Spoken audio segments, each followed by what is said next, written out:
قرآن میں ہے کہ ان کا اجر ہم دنیا میں دے دیتے ہیں اور ان کے لیے آخرت میں کچھ نہیں، ہمارے پاس کچھ نہیں۔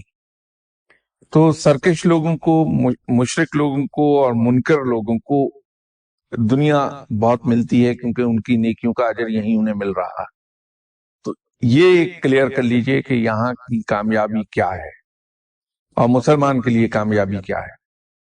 اب اس سے آپ کو معاملہ کلیئر ہو جائے گا کہ وہ لوگ جو غیر اللہ پہ بھروسہ کرتے ہیں ان کی دنیا بہت اچھی ہو جاتی ہے، لیکن یہ بھی ایک میں آپ سے واضح کر دوں، یہ ہماری خام خیالی ہے کہ ان کی دنیا بہت اچھی ہو جاتی ہے، جلد یا بدیر انہیں اس کے لیے بھگتنا پڑتا ہے اس دنیا میں بھی۔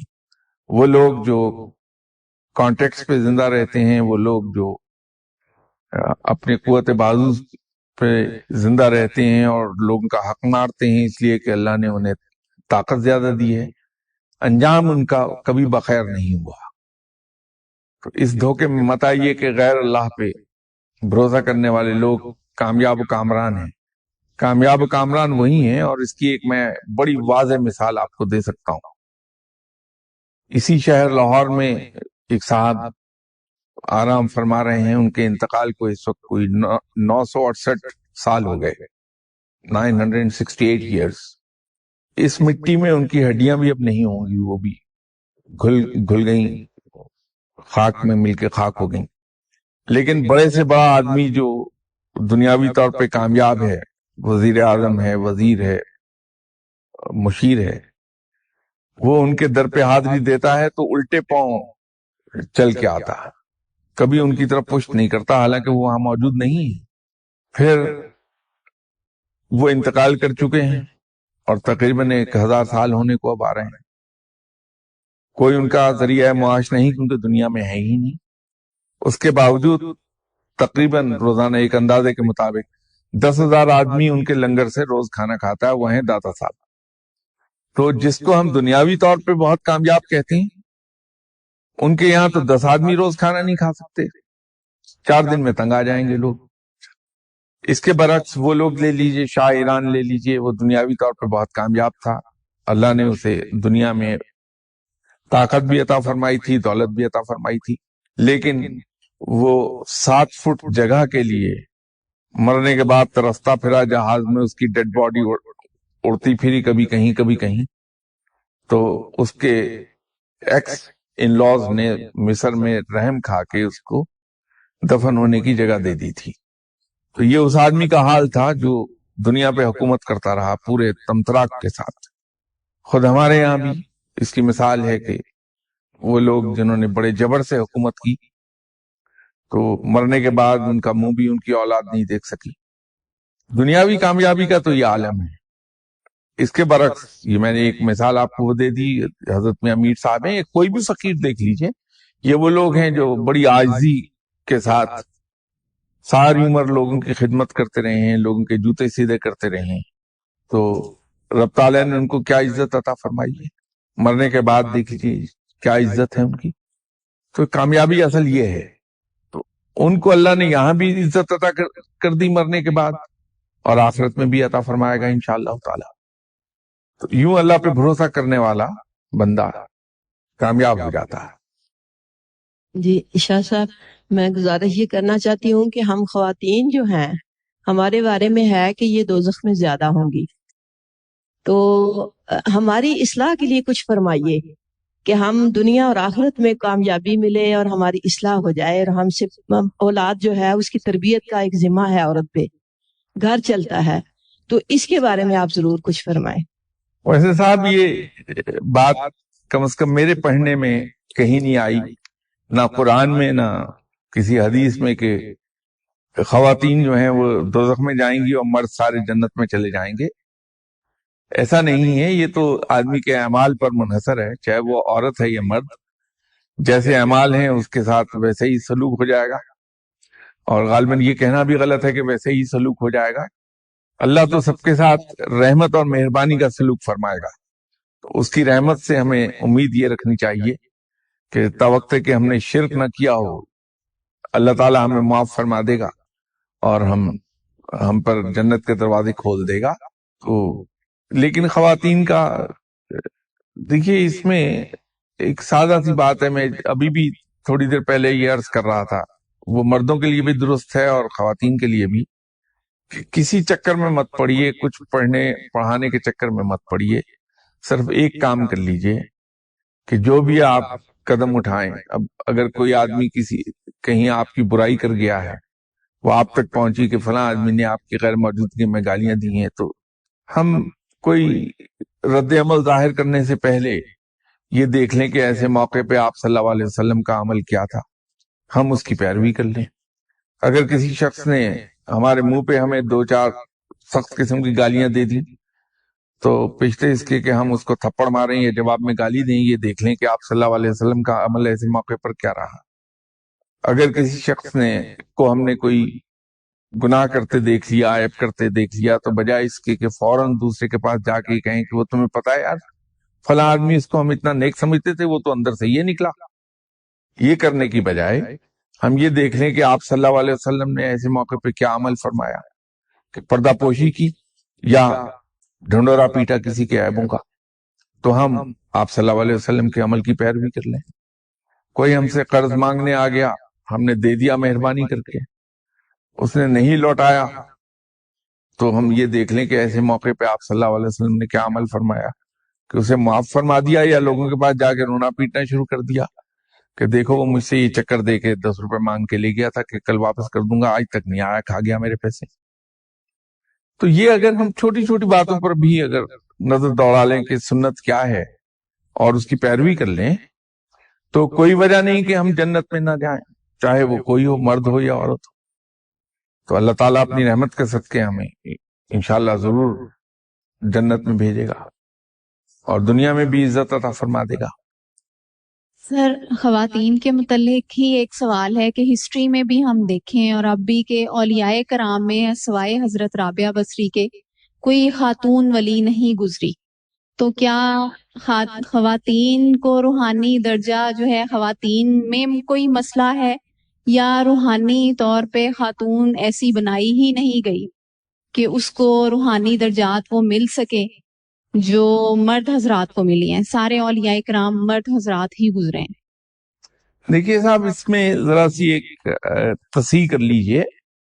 حضرت بی بی رابعہ بصری قلندر تھیں، اس ضمن میں ان کا نام یوں زیادہ سامنے آتا ہے کہ وہ ولایت کے بہت اعلیٰ مقام پر فائز ہوئی، اور علم کے جس مقام پر وہ چلی گئیں اس مقام تک تو بہت کم مرد ہی پہنچ پائے ہیں، اس لیے بی بی رابعہ بصری کا نام جگہ جگہ آتا ہے۔ لیکن لاکھوں کی تعداد میں ایسی خواتین گزری ہیں جو اپنے وقت کی ولی اللہ تھیں، لاکھوں کی تعداد ہے ان کی۔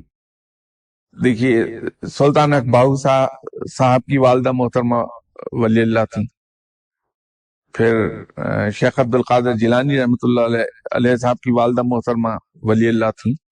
تو ایسے گنوانے پہ آؤں گا تو یہ تو ہزاروں تو ویسے ہی گنی جائیں گی، لیکن ان کی تعداد لاکھوں میں ہے۔ لیکن فرق ضرور ہے کہ مردوں اور عورتیں، مرد ولی اللہ اور عورت ولی اللہ، ان کی تعداد میں فرق ہے، اس میں شک نہیں۔ اس کی ایک بنیادی وجہ ہے کہ عورت کی جو ذمہ داریاں ہیں وہ بے پناہ قسم کی ہیں، اور وہ اس طرح سے تارک دنیا ہو کے ایک ہی راہ کو نہیں لگ سکتی، اس نے اپنی تمام ذمہ داریاں نبھانا ہے۔ اس وجہ سے وہ اس راہ پہ زیادہ نہیں آئی ہیں۔ خواتین اپنی ذمہ داریاں پوری کرتی ہیں۔ ایک چیز یہ یاد رکھیے کہ اگر کوئی خاتون اپنی ذمہ داریاں بحیثیت بیوی کے، بحیثیت ماں کے، بحیثیت بیٹی کے، اگر وہ ذمہ داریاں پوری کر رہی ہے تو یہ یقین رکھیے کہ وہ اسی کے صدقے بخش دی جائے گی، کیونکہ اس کی عبادت وہ ہے جو وہ اپنی ذمہ داریاں پوری کر رہی ہے۔ آپ نے فرمایا جی کہ علم جو ہے وہ ایک ایوولوشنری عمل ہے، تو کیا علم لدنی بھی ایوولوشنری ہے؟ وہ تو یک دم سے ہوتا ہے، جس کو ہم ریوولوشنری کہہ سکتے ہیں۔ علم کوئی سا بھی ہے، چاہے وہ دنیاوی علم ہو یا علم لدنی ہو، اس کی ترقی ایوولوشنری ہے، ریوولوشنری ہے نہیں۔ ویسے ہی رب تعالیٰ کی کائنات کے اندر، اب دیکھیے رب تعالیٰ کا اسلوب بھی